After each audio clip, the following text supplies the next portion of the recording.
Hello बच्चों, good morning. कैसे आप लोग। तो विलियन चैप्टर के बारे में जो है हम बात कर रहे थे। तो कल हमने आपको क्वथनांक उन्नयन, हिमांक, अवनमन और उन पर जो न्यूमेरिकल बनते हैं उनके बारे में जो है बताया था। ठीक है, तो आपने करके देखे होंगे न्यूमेरिकल। बहुत ही सिंपल न्यूमेरिकल थे। उसमें हिमांक, अवनमन के कुछ जो न्यूमेरिकल हैं वो अभी बचे हुए हैं, तो उनको हम स्टार्ट कर देते हैं। ठीक है, तो क्या जो है फॉर्मूला निकल के आया था, क्योंकि आपको पता है बगैर फॉर्मूले के जो है हम कोई भी न्यूमेरिकल नहीं कर पाएंगे। तो हिमांक अवनमन की सहायता से किस तरह से विलेय का मोलर द्रव्यमान ज्ञात किया जा सकता है। हिमांक अवनमन की सहायता से किस तरह से विलेय का मोलर द्रव्यमान ज्ञात किया जा सकता है। ठीक है, तो देखें जरा क्या था फॉर्मूला।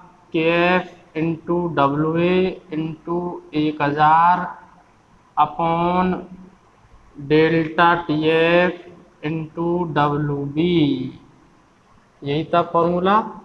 तो इस फॉर्मूले की सहायता से विलेय का मोलर द्रव्यमान या विलेय का अणुभार ज्ञात किया जा सकता है। विलेय का मोलर द्रव्यमान या विलेय का अणुभार जो है ज्ञात किया जा सकता है, ये वाला फॉर्मूला रहा।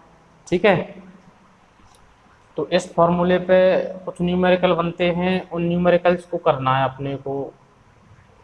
ठीक है, तो आप रेडी हो न्यूमेरिकल के लिए। रेडी हो तो न्यूमेरिकल नोट करें। 25.6 ग्राम सल्फर को नोट करें। क्या है? 25.6 ग्राम सल्फर को 100 ग्राम नेफ्थलीन में घोलने पर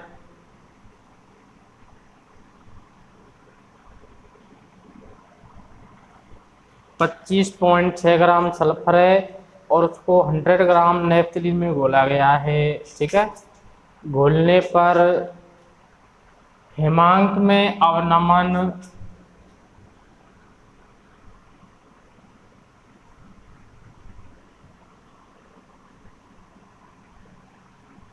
0.68 केल्विन पाया गया। हिमांक में अवनमन 0.68 केल्विन पाया गया। ठीक है, तो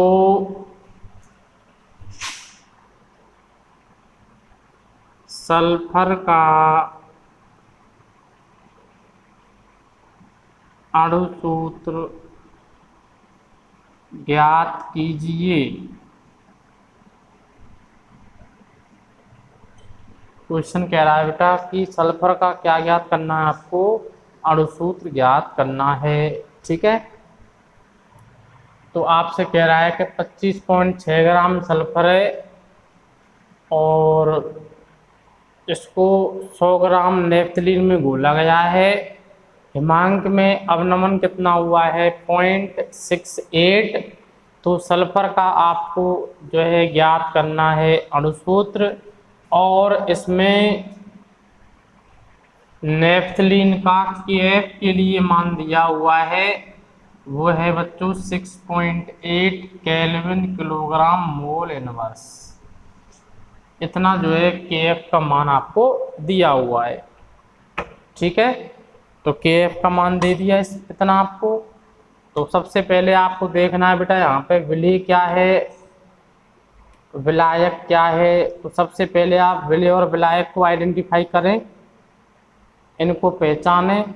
तो सल्फर को नेफ्थलीन में घोला गया है तो सल्फर विलेय हो गया और नेफ्थलीन क्या हो गया? विलायक हो गया। सल्फर विलेय हो गया और नेफ्थलीन जो है विलायक हो गया। अब देखते हैं क्या क्या दिया हुआ है। हमसे पूछ रहा है बेटा वो सल्फर का अणुसूत्र। क्या पूछ रहा है वो? सल्फर का अणुसूत्र। लेकिन अणुसूत्र निकालने का तो कोई फॉर्मूला अभी तक बनाया ही नहीं हमने, आपको बताया ही नहीं कि किस तरह से हम अणुसूत्र निकालेंगे। या विलियन में तो पढ़ा ही नहीं हमने फॉर्मूला, ठीक है। तो जो है अभी क्वेश्चन हिमांक अवनमन का है, देखो यहाँ पे दिया हुआ है हिमांक में अवनमन। तो हिमांक अवनमन में कहाँ पे देखो इस वाले फॉर्मूले में कहाँ से निकाले हम सल्फर का अणुसूत्र, कुछ दिया हुआ है क्या, नहीं दिया हुआ। तो अणुसूत्र का मतलब हुआ बेटा यहाँ पे जैसे फास्फोरस जो है वो P4 के रूप में एग्जिस्ट करता है, ठीक है। ऐसे जैसे हमने ऑक्सीजन लिखा O2 के रूप में एग्जिस्ट करता है, ठीक है। तो इसका जो है अगर हमको बाहर पता है तो उससे हम क्या निकाल सकते हैं, अणुसूत्र। तो हमको सबसे पहले इनके लिए मोलर द्रव्यमान निकालना होगा, और मोलर द्रव्यमान से हम क्या निकाल सकते हैं, अणुसूत्र। देखो कैसे, तो मोलर द्रव्यमान निकालने का सूत्र तो है हमारे पास, तो पहले हम मोलर द्रव्यमान निकाल लेते हैं इनके लिए, तब आपकी बात समझ में आएगी कि अणुसूत्र यहाँ पे क्या कहना चाह रहा है, अणुसूत्र से क्या यहाँ पे तात्पर्य है। तो आप पहले मोलर द्रव्यमान निकालें, और मोलर द्रव्यमान निकालने से पहले यहाँ पे आपको क्या क्या दिया हुआ है वो जरा यहाँ पे आप नोट कर लें। क्या क्या दिया हुआ है, 25.6 ग्राम सल्फर, यानी कि WA हो गया कितना, 25.6 ग्राम। विलेय का बाहर हो गया बच्चों ये, WB कितना हो गया विलायक का बाहर, 100 ग्राम, ठीक है। हिमांक में अवनमन 0.68 केल्विन पाया गया। हिमांक अवनमन को डेल्टा TF से शो किया जाता है, तो डेल्टा TF बराबर हो गया 0.68 केल्विन। KF दिया हुआ है कितना, 6.8 केल्विन किलोग्राम मोल इनवर्स। और कुछ बताओ यहाँ पे, बताओ और क्या बचा हुआ है, कुछ भी नहीं बचा हुआ है, तो सीधा ही लिखें वी नो दैट क्या होता है फॉर्मूला, MA इक्वल होता है WA इंटू या KF इंटू WA, इस तरह से लिख दो, एक ही बात है। WA को पहले लिख दो चाहे बाद में लिख दो, into 1000 divide by delta TF into ये हो गया हिमांक में अवनमन, ठीक है, WB, सही है। वैल्यू पुट कर देते हैं, तो MA बराबर निकल के आ रहा है यहाँ से KF 6.8 into WA 25.6 into 1000 upon delta TF 0.68 into WB 100 into WB कितना हो गया बच्चों, 100, ठीक है। तो ये हमने क्या किया, यहाँ पर रख दिया, और इसको जब आप कैलकुलेट करोगे तो यहाँ पे MA की जो वैल्यू निकल के आएगी बेटा वो आएगी 256 ग्राम मोल इनवर्स। कितना निकल के आएगा यहाँ से मोलर द्रव्यमान, जब इसको सॉल्व करेंगे तो कितना आएगा 256, इतना आएगा। हमारे पास क्या आ चुका है, सल्फर का मोलर द्रव्यमान। अब आपको पता है हमें चाहिए सल्फर का अणुसूत्र, जरा समझें अब यहाँ से आगे वाला स्टेप। ये तो हमारे पास क्या निकल के आया है, यहाँ पे हमारे पास MA मोलर द्रव्यमान निकल के आया है सल्फर का, पर हमें मोलर द्रव्यमान नहीं चाहिए, हमें तो चाहिए अणुसूत्र। अब आपको पता है सल्फर को हम इस तरह से व्यक्त करते हैं, देखो ये सल्फर हो गया, ऐसे तो लिखते हैं, आवर्त सारणी में आपने देखा होगा सल्फर को, तो जो है परमाणु क्रमांक 16 और परमाणु भार हो गया 32। परमाणु भार दरअसल में वही मोलर द्रव्यमान होता है, जो परमाणु भार है वही क्या है, वही द्रव्यमान है इसका। तो यहाँ पे जो द्रव्यमान निकल के आया है वो 256 निकल के आया है, जबकि सल्फर का होता कितना है 32। यानी कि अगर यहाँ एक सल्फर होती तो 32 आता, लेकिन यहाँ तो सल्फर कितनी है, सल्फर यहाँ पे ज़्यादा है। कितनी सल्फर है, दरअसल में वही तो अणुसूत्र है, कितनी यहाँ सल्फर है, ये 256 कितनी सल्फर का जो है भार है वही तो निकालना है। तो एक का 32 है, एक सल्फर का कितना है बेटा 32, तो 256 में कितनी सल्फर बनेंगी, देखो आप 8 बार जा रहा, अगर इसको आप डिवाइड करोगे तो ये 8 बार कट रहा। ध्यान दें जरा, क्या समझ आया आपको? मैं ये कह रहा हूँ कि ये जो सल्फर का जो भार है बेटा, सल्फर का जो परमाणु भार है वो 32 ग्राम है। दरअसल में मोलर द्रव्यमान क्या होता है, अगर जैसे हम H2O का मोलर द्रव्यमान निकालें तो कैसे निकालेंगे? जितने भी परमाणु हैं उन सबका जो परमाणु भार है उस परमाणु भार को जोड़ देंगे, यही तो होता है। तो यहाँ पर कितनी सल्फर है उन सब के भारों को हम जोड़ दें तो वो 256 बैठना चाहिए। एक सल्फर होती तो 32 आता यहाँ पे, भाई एक सल्फर अगर होती यहाँ तो 32 निकल के आता, लेकिन यहाँ तो एक सल्फर नहीं होगी, इससे एक से ज़्यादा होंगी। तो 256 में कितनी सल्फर है? जो है यहाँ पे 8 हैं। तो हमारा जो अणुसूत्र हो जाएगा बेटा वो हो जाएगा S8। अणुसूत्र कितना हो जाएगा? S8 हो जाएगा। बताओ बात समझ आई कि नहीं आई? उम्मीद है आपको समझ में आई होगी। तो जो देखो बेटा, तो अब आपको समझ में आ गई होगी यहाँ पे कि हमने यहाँ पे पहले मोलर द्रव्यमान को क्यों निकाला है, इसलिए मोलर द्रव्यमान को निकाला है यहाँ पे। ठीक है, तो कर लें आप अच्छे से न्यूमेरिकल। इसके बाद जो है अगला न्यूमेरिकल नोट करेंगे और न्यूमेरिकल की लैंग्वेज को अच्छे से आप पहचानेंगे कि न्यूमेरिकल कहना क्या चाह रहा है, क्या आपसे वो पूछना चाह रहा है और क्या आपको यहाँ पे दिया हुआ है। तो WA, WB, KF ये सब मैंने आपको बता रखे हैं बेटा क्या होते हैं ये। ठीक है, क्योंकि हमने क्वथनांक उन्नयन में पढ़ लिया इनके बारे में, हमने जो है हिमांक अवनमन में पढ़ा इनके बारे में। तो अब जो है थोड़ा आइडिया आपको होने लग गया होगा कि जो है WA क्या है। तो मैंने आपको बताया था W के द्वारा अपन किसको व्यक्त करेंगे? भार को, वेट को। ठीक है, और A जो है हम काम में लेंगे किसके लिए बच्चों? विलय के लिए अपन A काम में लेंगे। तो ये बात जो है मैंने आपको बता दी थी ना। तो जो है इसके बाद में जो है हम आगे की ओर बढ़ते हैं बेटा, नेक्स्ट न्यूमेरिकल की बात कर लेते हैं। तो अगला न्यूमेरिकल नोट करें आप। बाद में इन न्यूमेरिकल्स को खुद से करने की कोशिश करें, ट्राई करें कि हम कर पा रहे हैं कि नहीं कर पा रहे न्यूमेरिकल को। ठीक है, चलिए चलें फिर क्वेश्चन लिखें। उस ताप की गणना कीजिए। क्वेश्चन क्या कह रहा है बेटा? उस ताप की गणना कीजिए जिस पर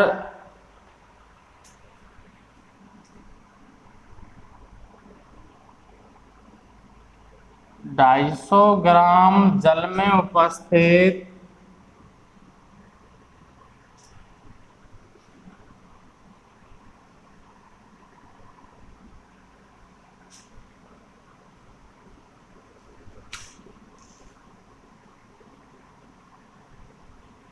देखिए क्वेश्चन क्या कह रहा है। उस ताप की गणना कीजिए जिस पर 250 ग्राम जल में उपस्थित 54 ग्राम ग्लूकोज का विलयन जम जाएगा।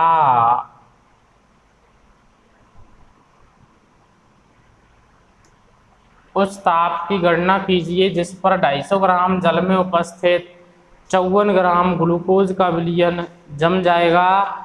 और यहाँ पे आपको जो है KF की वैल्यू दे रखी है बेटा इतनी, कितनी है देखें, 1.86 kelvin kilogram mole inverse. 1.86 kelvin kilogram mole inverse इतनी दे रखी है आपको। ठीक है, देखें तो सबसे पहले मैंने आपको बताया कि जब आप क्वेश्चन को सॉल्व करें तो सबसे विलयन वाले क्वेश्चन को करते समय सबसे पहले आपको देखना बेटा कि यहाँ पे विलय क्या है, विलायक क्या है, और क्वेश्चन में अपने को क्या क्या दिया हुआ है और क्या वो निकलवा रहा है हमसे। जब तक इन चीज़ों का पता नहीं चलेगा तब तक कैसे करोगे न्यूमेरिकल, बताओ? आ रही बात समझ में?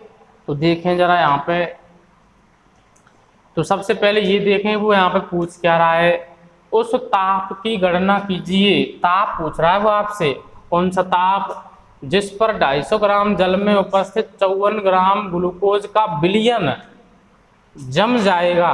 यानी कि ऐसा ताप आपको बताना है जिस पर विलयन जम जाएगा।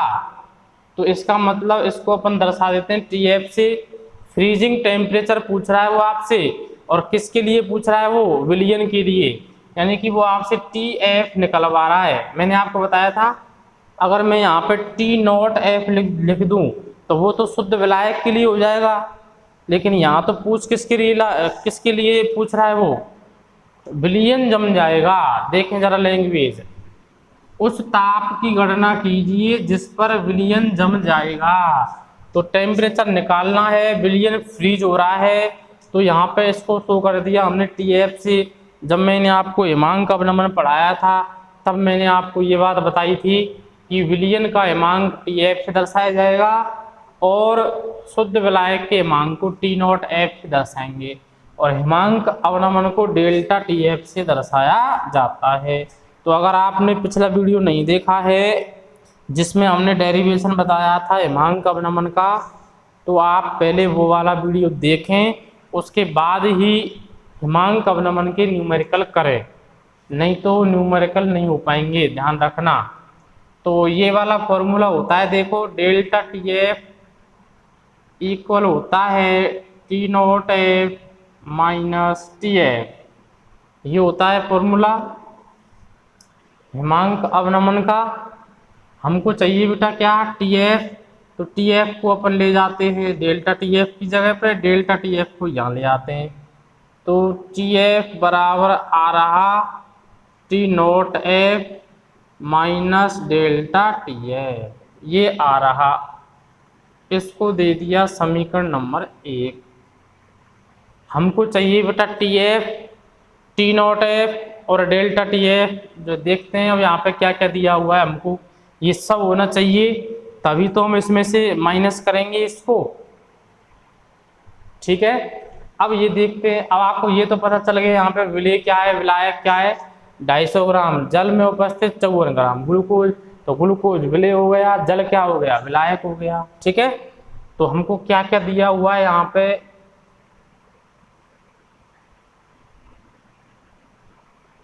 दिया है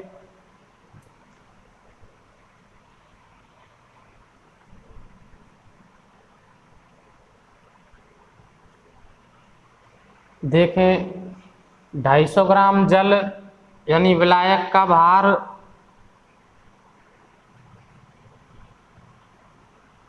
किससे दर्शाते हैं, WB से। कितना है, 250 ग्राम। विलय का भार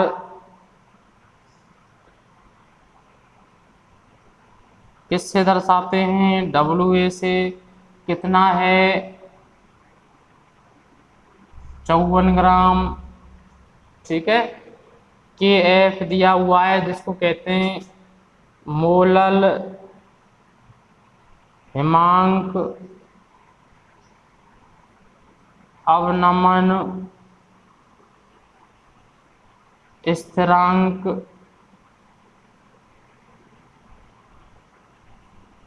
KF, और वो कितना है 1.86 केल्विन किलोग्राम मोल इनवर्स। ये हो गया, आ रही बात समझ में। तो अब जरा ध्यान दें, यहाँ पे T0F क्या है बच्चों, यहाँ पे T0F शुद्ध विलायक। अब विलायक यहाँ पे क्या है, जल। शुद्ध विलायक का हिमांक, शुद्ध विलायक यानी शुद्ध जल का हिमांक, और शुद्ध जल का हिमांक कितना होता है, T0F से दर्शाते हैं इसको। तो आपको ये बात पता होनी चाहिए, शुद्ध जल का क्वथनांक और शुद्ध जल का हिमांक। जब मैंने आपको डेरिवेशन कराए थे तो ये दोनों बातें आपको बताई थी। मैंने आपको यही बताया था कि क्वथनांक कितना होता है शुद्ध जल का, और हिमांक कितना होता है, ठीक है।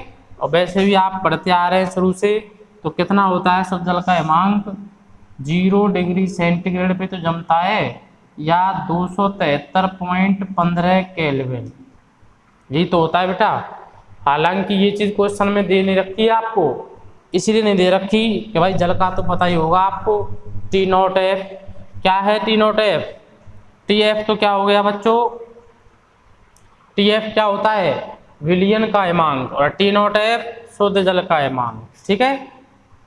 तो ये जो है आपको अपनी तरफ से लिख लेना है, यहाँ पे काम पड़ेगा। अब हमें चाहिए बच्चों डेल्टा TF। क्या चाहिए? Delta TF। तो हमने फॉर्मूला जो है देखा हुआ है किसका? MA निकालने का। तो जब हम MA निकालते हैं तो उस वाले फॉर्मूले में बताओ डेल्टा TF आता है कि नहीं आता? बोलो, डेल्टा TF आता है कि नहीं आता? देख लेते हैं। MA इक्वल होता है KF into WA into 1000 divide by delta TF into WB। हमें चाहिए बच्चों डेल्टा TF। हमें क्या चाहिए? Delta TF। तो इसको MA की जगह पे ले जाते हैं, MA को यहाँ ला करके रख देते हैं। तो हमारा जो फॉर्मूला बना डेल्टा TF बराबर KF into WA into 1000 upon क्या बना? बोलो बोलो बोलो, MA इंटू WB।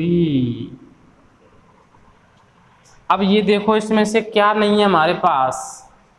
KF है, WA है, WB है, MA कहीं नजर नहीं आ रहा, MA कहीं पर भी नजर नहीं आ रहा। MA क्या होता है बच्चों?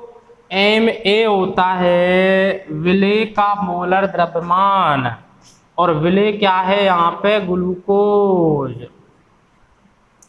ग्लूकोज का मोलर द्रव्यमान, यही तो होता है। MA से दर्शाते हैं इसको, ठीक है। तो यार मोलर द्रव्यमान आपको इतनी बार निकालना सिखाया है। मोलर द्रव्यमान ग्लूकोज का सूत्र क्या होता है यहाँ बता रहा हूं मैं, C6H12O6। अब इन सबके द्रव्यमानों को जोड़ दो, सबके भारों को जोड़ दो, क्या निकल के आ जाएगा? मोलर द्रव्यमान निकल के आ जाएगा, ठीक है। कार्बन का भार कितना होता है? 12 ग्राम होता है, 12 ही तो होता है भाई। और कार्बन कितने हैं? 6 हैं, तो कितना हो गया? 12 छिक्की 72। हाइड्रोजन का भार 1 का 1 होता है, तो 12 का 12 हो जाएगा। और ऑक्सीजन का परमाणु भार 16 होता है, यहाँ पे 6 ऑक्सीजन है, कितना हो गया? 96। सम कर देते हैं, जोड़ देते हैं, 6 और 2 8 और 2 10, 1 7 और 1 8 और 9 17 और 1 18। बोलो 180 ग्राम मोल इनवर्स निकल के आया कि नहीं आया? तो मैं यहाँ पे लिख दूं 180 ग्राम मोल इनवर्स, इतना लिख रहा हूं मैं यहाँ पे। निकाल लोगे सब? बोलते तो है नहीं कुछ, ठीक है, तो निकाल लेना।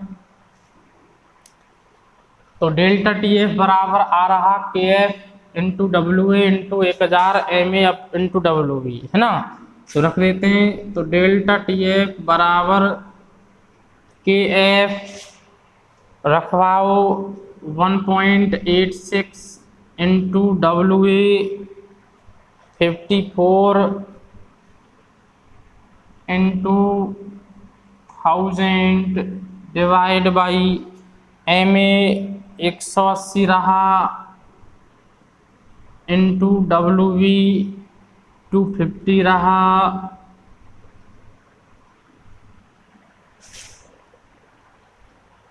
ठीक है। तो कट रहा है, 0 से 0 उड़ा दो, 25 से 4 बार कट रहा, ठीक है।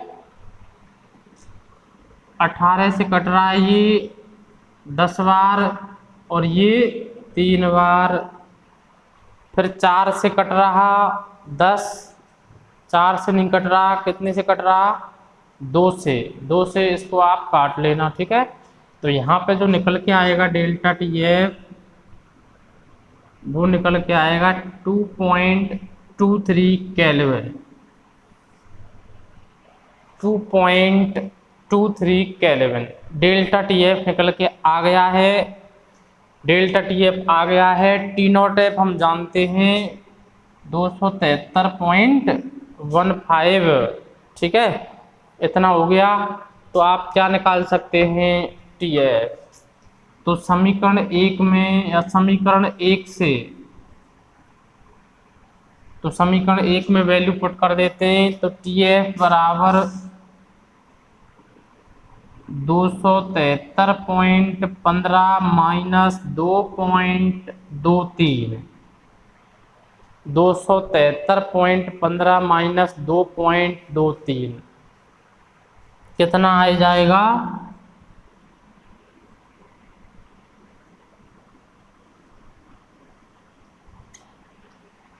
तो जो है आपका जो फाइनल आंसर होगा वो लगभग इतना आ जाएगा। देख लेना आप निकाल करके,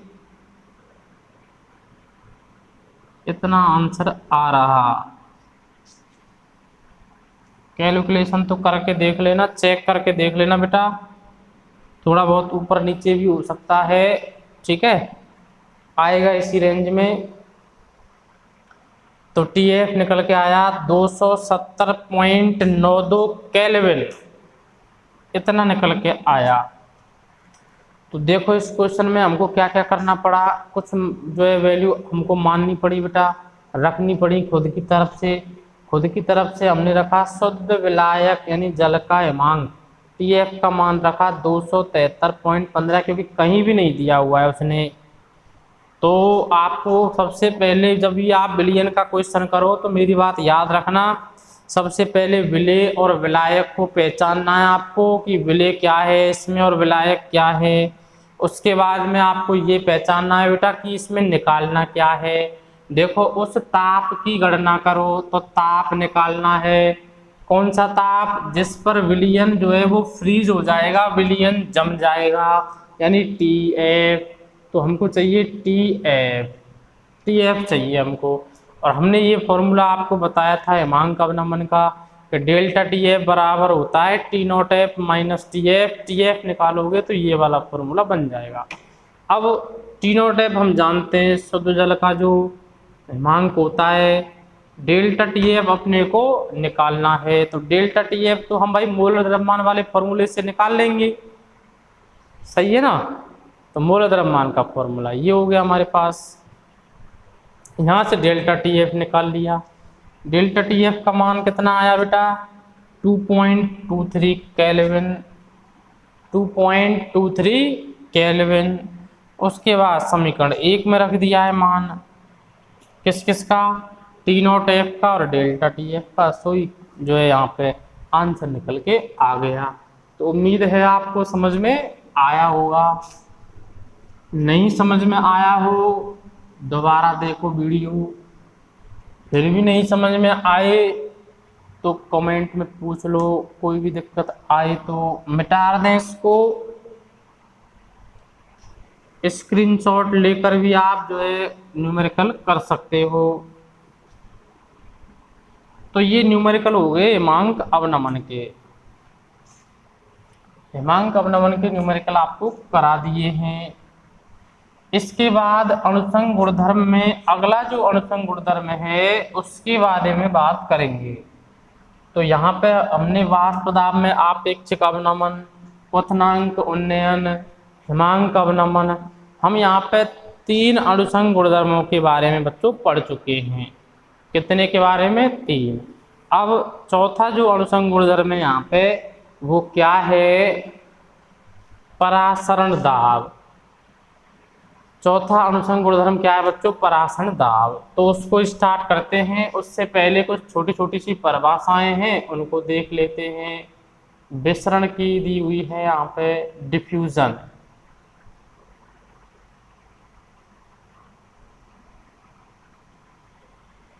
क्या होता है डिफ्यूजन, अणुओं का अपनी उच्च सांद्रता वाले क्षेत्र से या स्थान से,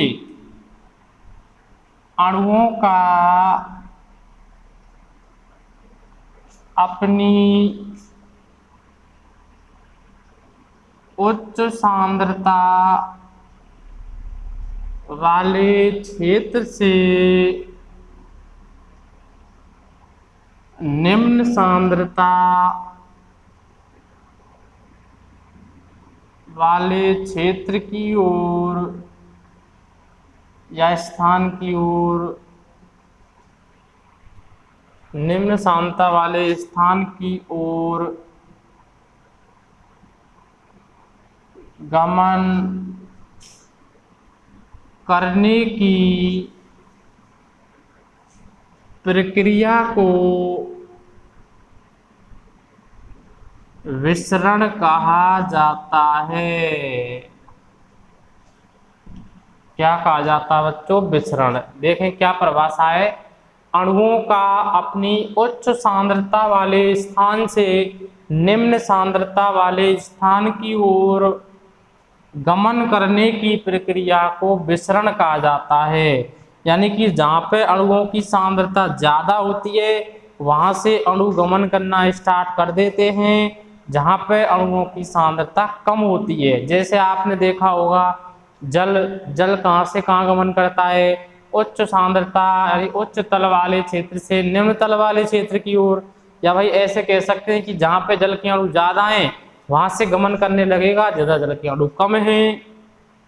ठीक है, तो ये वही बात हो गई उच्च सांद्रता वाले क्षेत्र से निम्न सांद्रता वाले क्षेत्र की ओर। जैसे एग्जाम्पल की बात करें बेटा हम, तो जैसे जल से भरी एक जो है, ये जल से भरी हुई क्या है?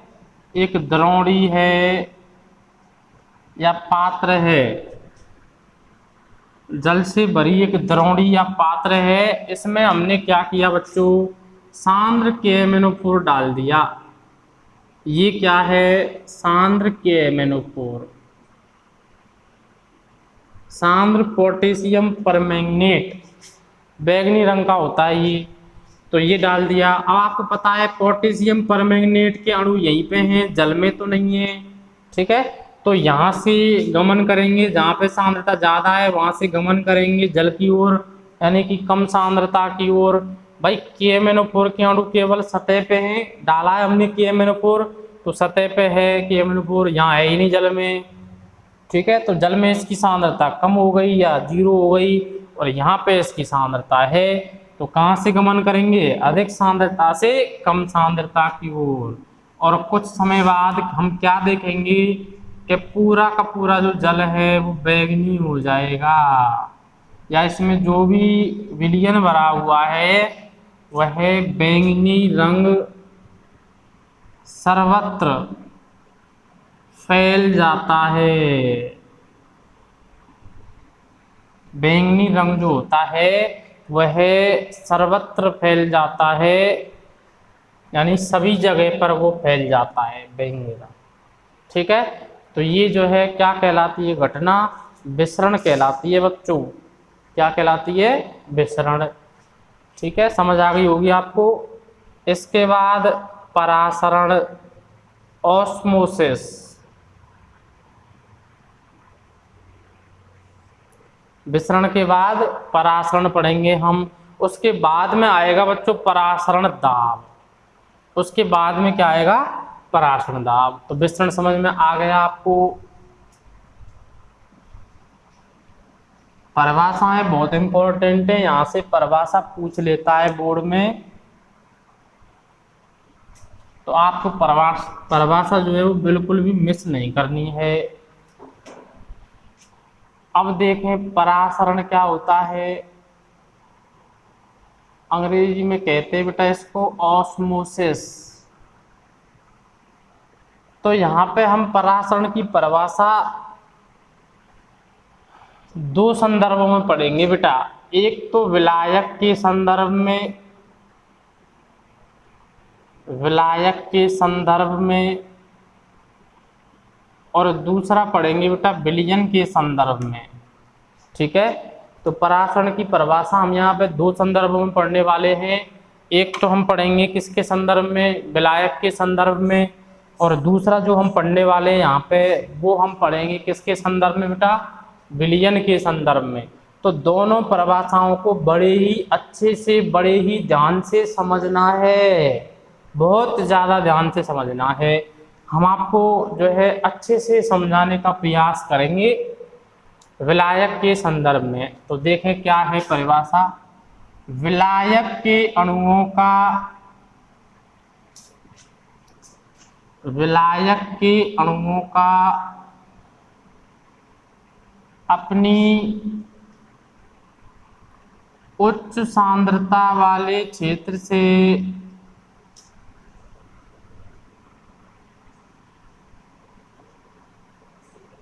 निम्न सांद्रता वाले क्षेत्र की ओर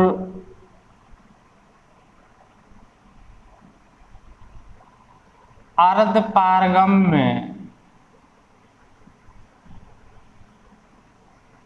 झिल्ली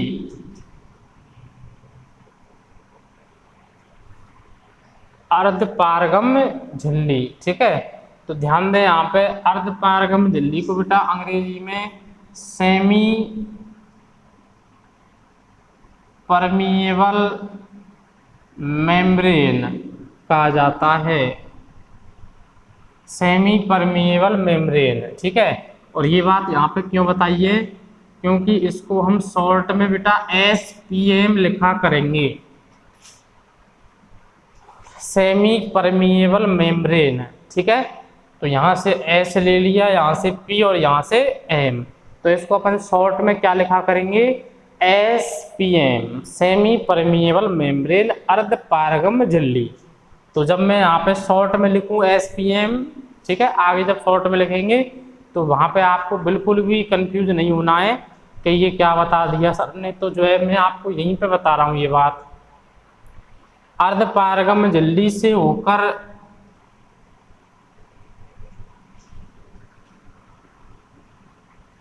गमन करने की प्रक्रिया को परासरण कहते हैं।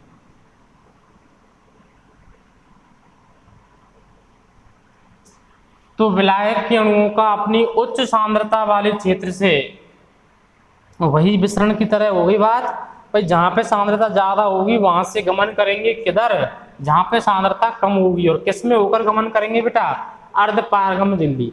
तो अर्धपारगम्य झिल्ली जो होती है ये ऐसी झिल्ली होती है जो विलायक के अणुओं को, यानी कि कुछ ही अणुओं को गुजरने देती है और जो है कुछ अणुओं को गुजरने नहीं देती है। कुछ अणुओं का मतलब जैसे ये विलायक के अणुओं को तो अपने में से निकलने देगी, लेकिन विलेय के अणुओं को ये अपने में से गुजरने नहीं देती है। आ रही बात समझ में। तो ये जो है विशेष प्रकार की झिल्ली हो गई। तो इसमें से होकर गमन करने की प्रक्रिया को क्या कहते हैं बेटा, परासरण कहते हैं। देखो डायग्राम से समझते हैं इस बात को। ये पात्र है,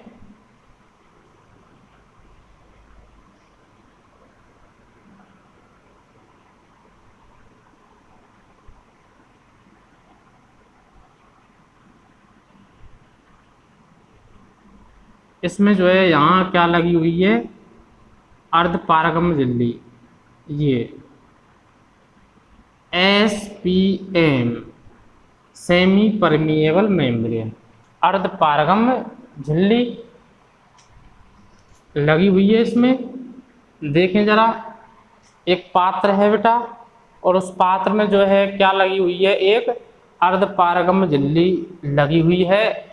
इसमें एक तरफ तो भरा हुआ है बेटा, देखें इधर भरा हुआ है, इसमें चीनी का जलीय विलयन,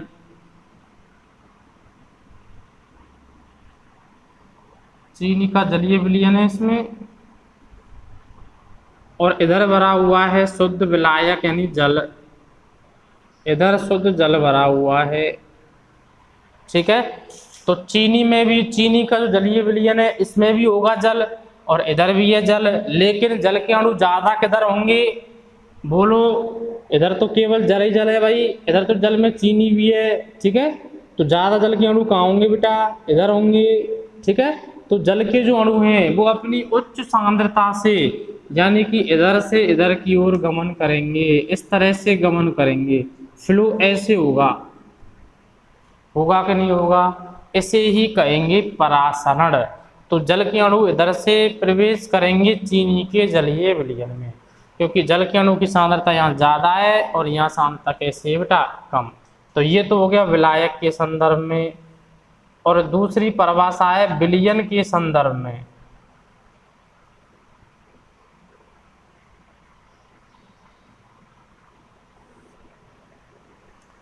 तो देखें क्या होती है विलयन के संदर्भ में। कम सांद्र विलयन से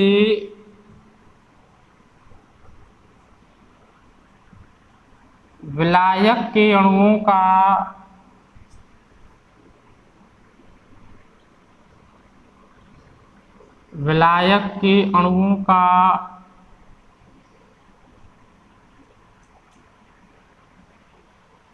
अधिक सांद्र विलयन की ओर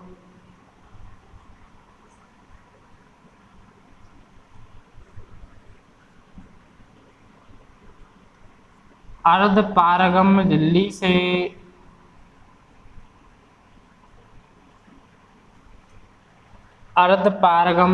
से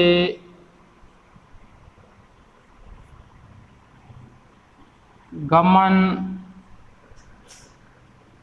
करने की प्रक्रिया को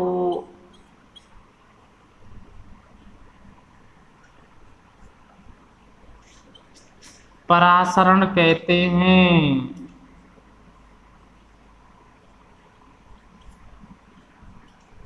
देखें बेटा, तो आप ध्यान दें, यहाँ पे दोनों ही कंडीशन में जाएंगे तो विलायक के ही अणु, यहाँ पे बहुत बड़ा कंफ्यूजन होता है बच्चों। देखो यहाँ पे भी विलायक के अणु जा रहे हैं और यहाँ पे भी जाएंगे तो विलायक के अणु और वही अर्धपारगम्य झिल्ली से होकर जाएंगे। लेकिन अब यहाँ पे दो प्रकार के विलयन होंगे बेटा, एक तो कम सांद्र विलयन होगा और एक अधिक सांद्र विलयन होगा। आ रही बात समझ में? तो विलायक के जो अणु है वो कम सांद्र विलयन से गति करेंगे अधिक सांद्र विलयन की ओर, कम सांद्र विलयन से अधिक सांद्र विलयन की ओर वो यहाँ पे गति करेंगे। और किस में होकर गति करेंगे? वो वही अर्धपारगम्य झिल्ली से होकर। तो गमन करने की जो ये प्रक्रिया है इसको ही अपन क्या कहेंगे? परासरण। इसको ही क्या कहेंगे?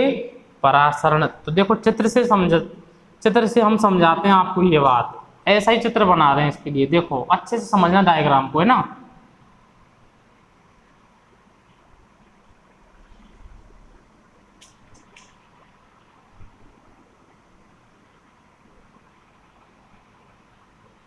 अभी आपको क्लियर हो जाएगी सब बात।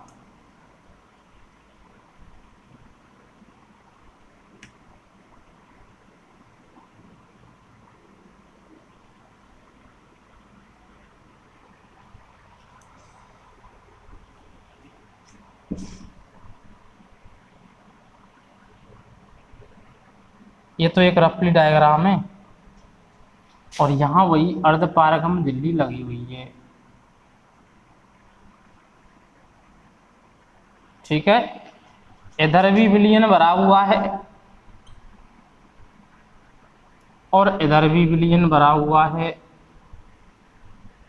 ध्यान देना, इधर जो विलयन भरा हुआ है वो है 80 + 20 ग्राम वाला, इधर जो विलयन भरा हुआ है वो है 90 + 10।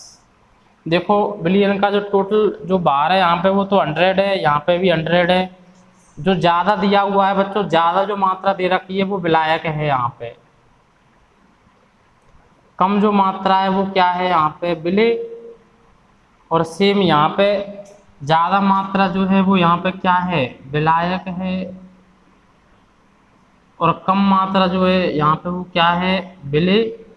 अब इन दोनों विलयनों की तुलना करेंगे। अब हम ये देखेंगे कि विलायक के अणु किधर से किधर गति करेंगे। इधर से इधर गति करेंगे या फिर इधर से इधर गति करेंगे, किस तरफ वो गति करने वाले हैं यहाँ पे। तो पहले तो आप ये बताएं इन दोनों विलय और विलायक की मात्राओं को देखकर कि कौन सा विलयन ज़्यादा सांद्र है और कौन सा विलयन कम सांद्र है। भाई ऐसा विलयन जिसमें विलय की मात्रा ज़्यादा होगी, ऐसा विलयन जिसमें विलय की मात्रा क्या होगी ज़्यादा, वो विलयन क्या होगा बेटा, सांद्र विलयन। तो हमको दिख रहा है इन दोनों विलयन में बाहर तो टोटल 100 ही है दोनों का, लेकिन यहाँ पे विलय की मात्रा ज़्यादा है 20 ग्राम है और यहाँ पे 10 ग्राम है। जहाँ पे विलय ज़्यादा होगा वो जो विलयन है बेटा वो सांद्र विलयन होगा। तो ये हो गया अधिक सांद्र विलयन, ये हो गया अधिक सांद्र विलयन। और ये जो विलयन है ये हो गया बेटा कम सांद्र विलयन।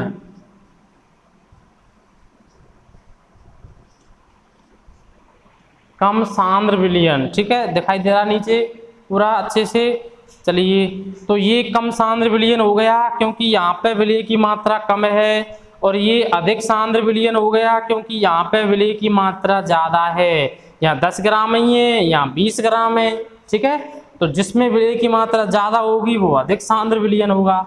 तो ये तो पता चल गया भाई, यहाँ पे जैसे परिभाषा में आ रहे हैं ना कम सांद्र विलयन और अधिक सांद्र विलयन, तो ये कम सांद्र और अधिक सांद्र वाला लोचा आपको समझ आया होगा।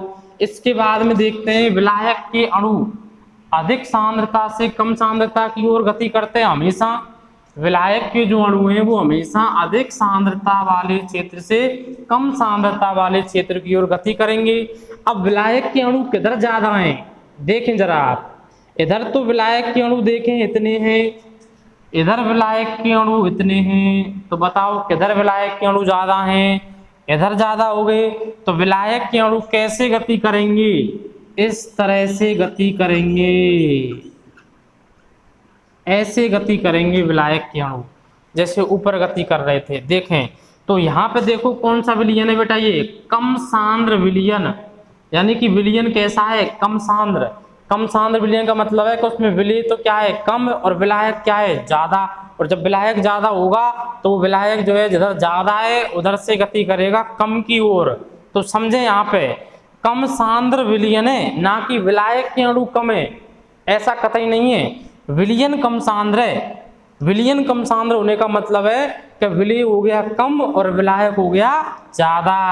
और हमेशा विलायक के अणु कैसे गति करते हैं, अधिक सांद्रता वाले क्षेत्र से कम सांद्रता वाले क्षेत्र की ओर।